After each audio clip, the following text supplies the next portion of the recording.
കേരളത്തിൽ കണ്ടെത്തിയ മഹാശിലാസ്മാരകം.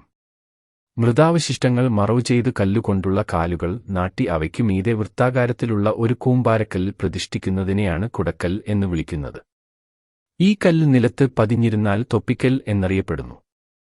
കേരളത്തിൽ നിലനിന്നിരുന്ന ഇരുമ്പുയുഗകാലത്തെ മഹാശിലായുഗകാലത്തെ അവശിഷ്ടങ്ങളായി കണ്ടെടുത്തിട്ടുള്ളവയാണ് കുടക്കല്ലുകൾ. ഇവ സ്ഥിതി ചെയ്യുന്ന മണ്ണിനയിൽ നിന്ന് ആഭരണങ്ങളോ ഇരുമ്പുപകരണങ്ങളോ നന്നങ്ങാടികളോ ഒക്കെയാണ് കണ്ടെടുത്തിട്ടുള്ളത്. ഒരു ഓലക്കുടയുടെ രൂപമുള്ളതിനാലാണ് ഇവയെ കുടക്കൽ എന്ന് വിളിക്കുന്നത്. മുകളറ്റം കൂർത്ത് അകത്തേക്ക് ചെരിഞ്ഞു നിൽക്കുന്ന 2-2.5 മീറ്റർ ഉയരമുള്ള കല്ലുകൾ കൂമ്പാരമാക്കിയിട്ട് അതിനു മുകളിലായി കുടയുടെ ആകൃതിയിലുള്ള കല്ല് സ്ഥാപിക്കുന്നതാണ് കുടക്കല്ല്. ഈ കല്ലുകളെ യഥാക്രമം കീനോസ്റ്റാറ്റ് എന്നും ഓർത്തോസ്റ്റാറ്റ് എന്നും പറയുന്നു. കൂണിന്റെ ആകൃതിയോടും ഇവയ്ക്ക് സാമ്യമുണ്ട്. ചെങ്കൽപ്പാറ ധാരാളമുള്ള പ്രദേശങ്ങളിലാണ് ഇവ ധാരാളമായി കാണുന്നത്. തൃശൂർ ജില്ലയിലെ ചൂണ്ടഗുരുവായൂർ റോഡിലെ കണ്ടാണിശ്ശേരിക്കടുത്ത് ധാരാളമായി കുടക്കല്ലുകൾ കണ്ടെടുത്ത സ്ഥലമുണ്ട്.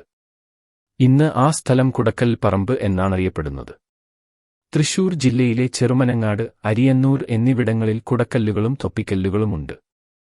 മഹാശിലായുഗത്തിലെ ശിലാനിർമ്മിതികളാണ് കുടക്കല്ലുകൾ. മഹാശിലായുഗത്തിലെ മനുഷ്യരുടെ മൃതശരീരം സൂക്ഷിക്കാൻ അക്കാലത്തെ ആളുകൾ നിർമ്മിച്ചിവയാണിതെന്നു കരുതപ്പെടുന്നു. കേരളത്തിൽ മാത്രമാണ് കുടക്കല്ലുകൾ കാണപ്പെടുന്നത്. കുഴികളിൽ നന്നങ്ങാടിയിൽ അടക്കം ചെയ്യുന്ന മൃതദേഹങ്ങൾക്കു ചുറ്റും 3-4 വെട്ടുകല്ലുകളും മുകളിൽ കൂണാകൃതിയിലോ ഓലക്കുടയുടെ ആകൃതിയിലോ ഉള്ള കല്ലും നാട്ടുന്നതാണ് സാധാരണ കുടക്കല്ലിന്റെ ആകൃതിയും പ്രകൃതിയും. മഹാശിലായുഗ സംസ്കാരത്തിന്റെ അവശിഷ്ടങ്ങളാണ് കുടക്കല്ലുകളും മുനിമടകളും. പണി ചെയ്തു കോണുപോലെ കുത്തനെ നിർത്തിയ 3-4 കല്ലുകളിൽ കുടപോലെ വച്ചിട്ടുള്ളതാണ് കുടക്കല്ലുകൾ. പാറ തുറന്നുണ്ടാക്കിയ കല്ലറ പോലെയുള്ള ഗുഹകളാണ് മുനിമടകൾ.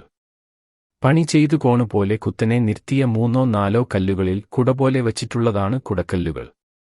ആരാലും ശ്രദ്ധിക്കപ്പെടാതെ അനാഥമായി കിടന്നിരുന്ന ഈ സ്ഥലങ്ങൾ ഇന്ന് ആർക്കിയോളജിക്കൽ സർവേ ഓഫ് ഇന്ത്യയാണ് വേലികെട്ടി സംരക്ഷിക്കുന്നത്. തൃശൂരിൽ ചേരമനങ്ങാട് എന്ന മറ്റൊരു സ്ഥലമുണ്ട്. അവിടെ 69 മെഗാലിത്തിക് സ്മാരകങ്ങൾ ഒരു ചെറിയ പ്രദേശത്ത് പരന്നുകിടക്കുന്നു. കുടക്കൽ പറമ്പ് എന്നറിയപ്പെടുന്ന ഈ പ്രദേശം വ്യത്യസ്ത ആകൃതിയിലുള്ള മെഗാലിത്തുകൾ ഉൾക്കൊള്ളുന്നു. കേരളത്തിൽ മാത്രം കണ്ടുവരുന്ന കുടക്കല്ലുകളും തൊപ്പിക്കല്ലുകളും ആരാലും സംരക്ഷിക്കപ്പെടാതെ വിസ്മൃതിയിലാവുകയാണെന്നതുകൂടി ഇതിനോടൊപ്പം കൂട്ടിവായിക്കാവുന്നതാണ്.